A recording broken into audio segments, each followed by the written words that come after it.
স্লোভাকিয়ার জ্বালানি সংকট নিরসনে একটি বড় মাইলফলক হিসেবে বৃহস্পতিবার পুনরায় শুরু হয়েছে দ্রুজবা পাইপলাইনের তেল সরবরাহ। কয়েক মাসের দীর্ঘ অচলাবস্থার অবসান ঘটলেও প্রধানমন্ত্রী রবার্ট ফিকো বিষয়টিকে কেবল কারিগরি ত্রুটির সমাধান হিসেবে দেখছে না।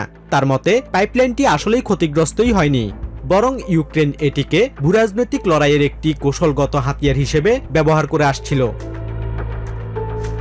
তবে তেল সরবরাহ আবার শুরু হলেও যুদ্ধের ময়দানে অস্থিতিশীল পরিস্থিতির কারণে ইউক্রেন আবার সরবরাহ বন্ধ করবে কিনা তা নিয়ে সন্দিহান স্লোভাকিয়ার প্রধানমন্ত্রী। ভোর 2টায় পাইপলাইন খুলে দেওয়া থেকে এটি স্পষ্ট যে পাইপলাইনটি ক্ষতিগ্রস্ত হয়নি। এটি ভূ রাজনৈতিক সংগ্রামের একটি হাতিয়ার ছিল।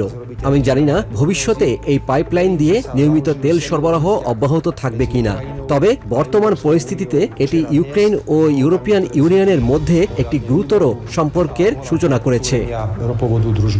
ইউক্রেনের মাধ্যমে রাশিয়ার তেল সরবরাহ বন্ধের এই ঘটনাটি কয়েক মাস ধরে ইউরোপের জ্বালানি পরিস্থিতিতে তীব্র উত্তেজনার সৃষ্টি করে।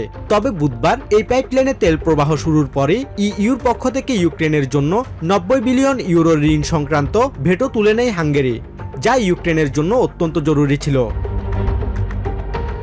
এদিকে মস্কো বলছে বিশ্ববাজারে তেলের দাম স্থিতিশীল রাখতে রাশিয়া তাদের সরবরাহ অব্যাহত রেখেছে। ক্রেমলিনের মুখপাত্র দিমিত্রি পেসকভ জানিয়েছেন, ইরান যুদ্ধের কারণে বিশ্ব জ্বালানি খাতে যে সংকট তৈরি হয়েছে তা মোকাবিলায় রাশিয়া যথাযথ ভূমিকা রাখছে। রাশিয়া নিয়মিত তেলের যোগান দিয়ে যাচ্ছে এবং বাজারের ভারসাম্য রক্ষার চেষ্টা করছে। বিশ্ববাজারে চাহিদা বাড়ছে অথচ সরবরাহ কমছে। এমন পরিস্থিতিতে আমাদের বাড়তি কোনো উদ্যোগ নেই। আমরা কেবল বর্তমান সরবরাহ ব্যবস্থা স্থিতিশীল রাখার চেষ্টা করছি।